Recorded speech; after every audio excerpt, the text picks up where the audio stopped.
Hi viewers, welcome to our channel. ప్రస్తుతం మనతో పాటు దాము బాలాజీ గారు సీనియర్ జర్నలిస్ట్ ఉన్నారు. వారితో ఒకసారి మాట్లాడదాం. నమస్కారం సార్. నమస్తే. సార్, లేడీ అఘోరి శ్రీవర్షిని అని ఒక అమ్మాయిని తీసుకెళ్లిపోయింది, అంటే తనను కూడా అఘోరిగా మార్చి తనతో తిప్పేసుకుంటుంది. ఇప్పుడు వాళ్ళ పేరెంట్స్ బయట ఆరోపణలు చేస్తున్నారు, మొత్తం మాయ చేసి మందు పెట్టి మా అమ్మాయిని తీసుకెళ్లిపోయారని చెప్పేసి పోలీస్ స్టేషన్ లో కూడా వాళ్ళకి కంప్లైంట్ చేయడం జరిగింది. మరి ఎంటర్ గా వాళ్ళ పేరెంట్స్ ఏం చెప్తున్నారు ఇష్యూకి సంబంధించి? అండ్ ఇటు లేడీ అఘోరి ఒక శ్రీవర్షి అనే అమ్మాయినే కాకుండా ఇంకో 11 మంది అమ్మాయిని కూడా తీసుకెళ్లినట్టుగా ఆమె ఒక ఇంటర్వ్యూలు చెప్పినట్టు కూడా వార్తలు వినిపిస్తున్నాయి. అంటే ఏదన్నా ప్రోగ్రామ్ లో చేస్తుందా, ఇట్లా ఇవి అందరినీ జమ చేసి అఘోరులుగా మార్చేసి టీమ్ కింద పార్టిసిపేట్ చేస్తుందా సార్?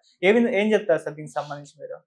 లేడీ అఘోరి ఒక రోజు మంగళగిరి దగ్గర కారు బ్రేక్ డౌన్ అయితే అక్కడ ఎవరో హెల్ప్ చేయడానికి విష్ణు అనే అబ్బాయి అక్కడికి వెళ్ళాడు. అక్కడ ఆ అబ్బాయితో పాటు వాళ్ళ చెల్లెలు కూడా, అంటే శ్రీవర్షిని అమ్మాయి పేరు, వాళ్ళ అమ్మ పేరు స్వరూపరాణి, నాన్న పేరు కోటయ్య.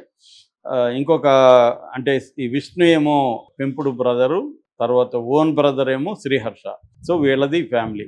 సో ఈ శ్రీహర్ష విష్ణుతో పాటు ఈ అమ్మాయి కూడా అక్కడికి వస్తానని వెళ్ళింది. దీనికి నేపథ్యం ఏంటంటే, కోటయ్యకి గతంలో తీవ్రమైన అనారోగ్యం వచ్చి పక్షవాతం వచ్చింది, బ్రెయిన్ స్ట్రోక్ వచ్చి. అప్పుడు హాస్పిటల్లో ఎక్కడ ఆయనకి సరిగ్గా చికిత్స అందకపోతే ఒక రాజేష్ నాథ్ అనే ఒక అఘోరి దగ్గరికి వీళ్ళు వెళ్ళారు. ఆయన ఏదో ఆయుర్వేద మందులు అవన్నీ ఇచ్చి తాంత్రికంగా ఏదో చేసి ఇవన్నీ చేశాడు. దాంతో ఆయనకి నయమైంది. అప్పటి నుంచి వీళ్ళకి అఘోరి మీద కొంత గురి ఏర్పడింది.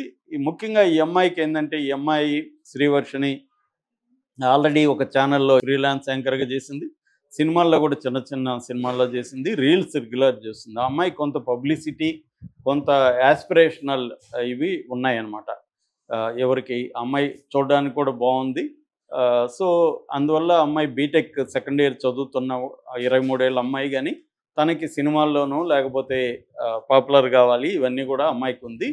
అట్ ద సేమ్ టైం ఆ అమ్మాయికి ఈ అఘోరీల పట్ల ఒక ఇది ఉంది. వాళ్ళ బ్రదర్ శ్రీహర్ష చెప్పేదాని ప్రకారం అమ్మాయి కొంత క్రేజీ, దీని మీద చాలా ఇష్టం చూపిస్తుంది. ఏదన్నా కొద్దిగా క్రేజీగా అనిపిస్తే దాని పట్ల చాలా ఇంట్రెస్ట్ చూపిస్తూ ఉంటుంది. ఆ లక్షణం అమ్మాయికి ఎప్పటి నుంచో ఉంది అని అతను చెప్తున్నాడు. సో అలాగా ఇట్లా ఈ ఆల్రెడీ ఈ అఘోరి లేడీ అఘోరి విపరీతంగా పాపులర్ అవడం వల్ల ఈ అమ్మాయికి ఆల్రెడీ ఈ అఘోరిని ఎప్పుడైనా కలవాలనో అట్లాంటి ఫీలింగ్స్ ఉన్నాయి. ఇది అనుకోకుండా ఛాన్స్ వచ్చింది. సో ఈ అమ్మాయి కూడా వెళ్ళారు. వెళ్ళగానే ఇతను కారులో అమ్మాయిని కూర్చోబెట్టుకున్నాడు. కూర్చోబెట్టుకొని ఇక్కడే ఉంటుంది కాసేపు, నువ్వు వెళ్ళిపో అన్నాడు ఇతని బ్రదర్ని. అదేంది, నేను మా చెల్లిని వదిలేసి నేను ఎట్లా, నీకేం కాదన్నాడు. ఈ అమ్మాయి కూడా నేను కొద్దిసేపు ఉండి వస్తాను, నేను ఇతను కూడా తీసుకొస్తాను మన ఇంటికి, ఎందుకంటే అతను హోటల్లోకి వెళ్ళలేడు, ఇప్పుడు బ్రేక్ అయింది కారు, కాబట్టి ఇంటికి ఇద్దరం వస్తాంలే, నువ్వు వెళ్ళిపో అని చెప్తే ఇతను వచ్చేసాడు. వచ్చేసినాక 12 గంటల ప్రాంతంలో చెల్లెలు ఫోన్ చేసింది, అన్న మేము ఇక్కడ ఉన్నాము, నువ్వు వచ్చి తీసుకుపో అని చెప్పింది. సరే ఇతను వెళ్ళి అఘోరిని వాళ్ళ చెల్లెల్ని ఇంటికి తీసుకొచ్చాడు. అక్కడి నుంచి ఒక 2 రోజుల పాటు అఘోరి వీళ్ళ ఇంట్లోనే టెస్ట్ వేసింది. అతను శ్రీహర్ష చెప్పేదాని ప్రకారం ఏంటంటే, అఘోరి బీర్ బాటిల్ రోజుకి ఒక కేసు తాగుతుందని చెప్తున్నాడు. బీర్లు కరెక్ట్గా నాకు కేసులు ఎన్ని ఉంటాయో తెలియదు, కానీ నెంబర్ ఆఫ్ బీర్స్ అయితే తాగిందామె. అట్లాగే సిగరెట్లు బాగా తాగింది, బిర్యానీలు, తర్వాత ఎగ్ పప్పులు ఇట్లాంటివంతా తెప్పించుకునేది నా దగ్గర. దీంతో ఏంటంటే వాళ్ళిద్దరూ ఒక పైన రూమ్ ఇచ్చాం మేము, పైనే ఉండిపోయారు వీళ్ళిద్దరు కూడా. ఇతను ఏదో మాయ చేస్తున్నట్టు పసుల్లో అవన్నీ రాస్తున్నట్టు తెలిసింది. అది మా అమ్మ చూసి అడిగింది, ఏం రాస్తున్నావు అంటే, ఈమెకి జ్ఞాపక శక్తి బాగా ఎగ్జామ్లో బాగా రాయడానికి, మెమరీ పవర్ బాగా పెరగడానికి నేను ఒక ఆయుర్వేద పసురు ఇస్తున్నానని చెప్పాడు. మేము ఆల్రెడీ ఆయుర్వేదం మాకు గురుంది, అఘోరీల మీద గురుంది కాబట్టి నమ్మాము. ఆ తర్వాత మీ అమ్మాయిని నేను తీసుకెళ్తాను, ఆ అమ్మాయి కూడా నాతో వచ్చేస్తానంటుంది అని వాళ్ళ అమ్మతో చెప్పింది. వాళ్ళ అమ్మ ఏమో ఒప్పుకోలేదు, కానీ నేను డబ్బులు ఇస్తాను, మీకు ఎంత కావాలన్నా ₹1,00,00,000 చెక్ ఇస్తానని కూడా, చెక్ కూడా ఇచ్చిందని కూడా వాళ్ళ అమ్మ చెప్తుంది. సో నాకు చెక్ వద్దు, నాకు డబ్బులు వద్దు, మా పాప కావాలని వాళ్ళు అన్నారని. సరే ఈ అఘోరి అలాగా వెళ్ళిపోయింది. అప్పటి నుంచి నెంబర్ ఇచ్చి ఫోన్లలో వీళ్ళిద్దరూ వీడియో కాల్స్లో మాట్లాడుకోవడం ఇవన్నీ చేస్తున్నారు. మళ్ళీ ఒకసారి వచ్చి 3 రోజులు అఘోరి ఉంది. అప్పుడు అఘోరి ఆ పాపను తీసుకొని బెల్లంపల్లికి తీసుకెళ్ళిపోయింది వాళ్ళ ఊరికి. అప్పుడు విష్ణు ఆ పెంచిన అతను వెళ్ళి ఆ అమ్మాయిని అక్కడ కన్విన్స్ చేసి మళ్ళీ ఇంటికి తీసుకొచ్చాడు. ఆ తర్వాత ఆ అమ్మాయి వీళ్ళ అమ్మని అడిగి డబ్బులు ₹120 ఎంతో డబ్బులు తీసుకొని దాదాపు అర్ధరాత్రి అక్కడ బస్సు ఎక్కి ఇక్కడ హైదరాబాద్కి వచ్చి 3 గంటలకి తెల్లవారుజామున ఇక్కడ అఘోరి దగ్గరికి వచ్చింది. అప్పటి నుంచి అఘోరితో ఉండిపోయింది. ఇది వాళ్ళు చెప్తున్న కథనం. వాళ్ళ అంటే తల్లి శ్రీహర్ష క్లియర్గా ఇంటర్వ్యూ గంట సేపు పైన ఇస్తున్నారు ఛానల్కి. వాళ్ళు చెప్తున్న దాంట్లో స్టోరీలు ఏంటంటే వాళ్ళ ఫ్యామిలీది కూడా తప్పు కనబడుతుంది. అంటే అఘోరీ పట్ల వాళ్ళకి ఆల్రెడీ ఒక గురి ఉండడం, క్రేజ్ ఉండడం అనేది ఫ్యామిలీకే ఉన్నట్టు కనబడుతుంది ఒకటి.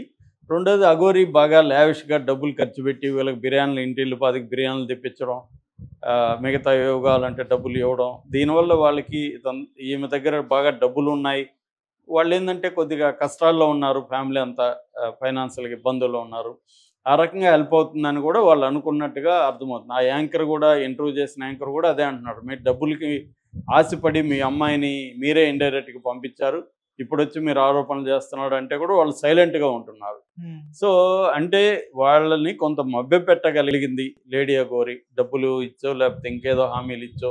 అది ఈ పాప వెళ్ళడానికి కారణం కూడా ఇదని చెప్తున్నారు. ఆ పాప ఏంటంటే పేదరికంలో ఉంది, తనకి కోరికలు చాలా ఉంటాయి, అవన్నీ నెరవేరే పరిస్థితి లేదు. అఘోరీ దగ్గర ఉంటే అఘోరీకి పబ్లిసిటీ బ్రహ్మాండంగా ఉంది, మంచి డబ్బులు ఖర్చు పెట్టగలిగిన పరిస్థితి అఘోరీ దగ్గర ఉంది, మంచి కారులో తిరగచ్చు, డిఫరెంట్ ప్లేసెస్ తిప్పుతుంటారు, కాబట్టి బాగుంటుంది ఈ లైఫ్ అనేది ఆ అమ్మాయి అనుకున్నట్టుగా మనకు అర్థమవుతుంది. అందువల్ల ఇవన్నీ దీక్షలు కథ ఇవేవో చెప్తున్నారు, కానీ విషయం అయితే ఇది. ఎందుకంటే ఇప్పుడు ఒక అమ్మాయి, ఆ అమ్మాయి గ్లామరస్గా ఉంది, ఆ అమ్మాయికి తన బట్టలు కావచ్చు, ఇంకోటి కావచ్చు, మెయింటెనెన్స్కి డబ్బులు కావాలి, తనకి కొంత తిరగాలని ఉంది, తర్వాత పబ్లిసిటీ పాపులర్ అవ్వాలని ఉంది. ఇవన్నీ అఘోరీ ఆల్రెడీ పాపులర్ అయింది కాబట్టి అఘోరీతో మనం ఉంటే మనం కూడా పాపులర్ అవుతాం, ఇవన్నీ కూడా అమ్మాయికి ఉన్నట్టుగా మనకు అర్థమవుతుంది. కానీ ఆ అమ్మాయి ఏం చెప్తుంది, ఆ అమ్మాయిని అఘోరీని ఒక టీవీ ఛానల్లో చాలాసేపు ఇంటర్వ్యూ చేస్తే ఆ అమ్మాయి ఏం చెప్తుందంటే, నా ఇష్టపూర్వకం వచ్చాను, పోలీస్ స్టేషన్లో నేను రాసి ఇచ్చి వచ్చాను. అంటే ఈ లేడీ అఘోరీకి తెలివితేటలు మామూలుగా లేవు. ఎవరైనా ఎక్కడికి ఇప్పుడు 23 ఏళ్ళ అమ్మాయి, ఫర్ ఎగ్జాంపుల్ నేను ఎక్కడికైనా వెళ్ళిపోతున్నాను అనుకోండి, ముంబైకి వెళ్ళిపోతున్నా పర్మనెంట్, పోలీస్ స్టేషన్లో పోయి రాసిస్తానా నా ఇష్టపూర్వకం వెళ్ళిపోతానని? లేదు. ఒక అమ్మాయి, ఒక 20 ఏళ్ళ అమ్మాయి 20 ఏళ్ళ అబ్బాయితో లేచిపోతుంది, ఆ అమ్మాయి వెళ్ళి పోలీస్ స్టేషన్లో నా ఇష్టపూర్వకం వెళ్ళిపోతాను రాసిస్తారా ఎవరైనా? నువ్వు వెళ్ళేది వెళ్ళు, నువ్వెందుకు రాసిస్తున్నావు? అసలు పోలీసులు దాన్ని ఎలా తీసుకున్నారు అది కూడా నాకు ఆశ్చర్యం. నువ్వు వెళ్ళేది వెళ్ళమ్మా, నువ్వు ఇష్టపూర్వకం వెళ్తావో లేదని మాకేం సంబంధం, మాకెందుకు రాసిస్తున్నావు అని వాళ్ళని అనాలి కదా, అనలేదు. అది తీసుకుని సరే ఇప్పుడు వీళ్ళు వెళ్ళి కంప్లైంట్ ఇచ్చారు. కంప్లైంట్ ఇస్తే నేను కంప్లైంట్ తీసుకోము, ఆల్రెడీ అమ్మాయి రాసిచ్చింది అంటున్నారు.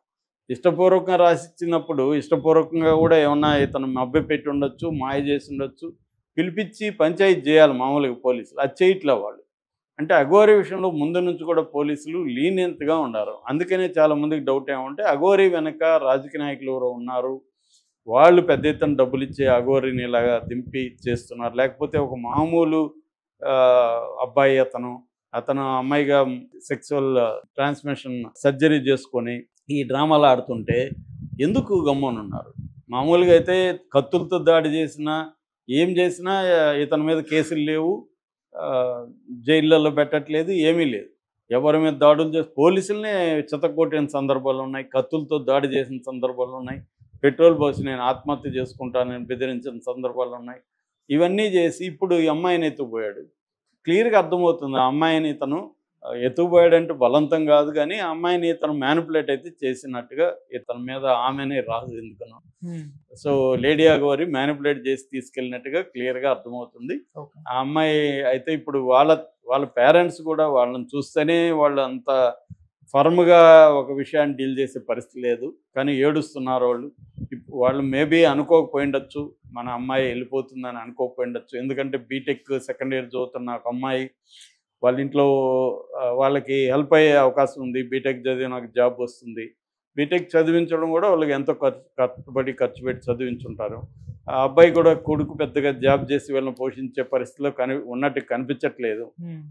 సో ఈ నేపథ్యం నుంచి చేస్తున్నారు. ఈ నేపథ్యంలో అఘోరీ ఒక బాంబు పేల్చింది.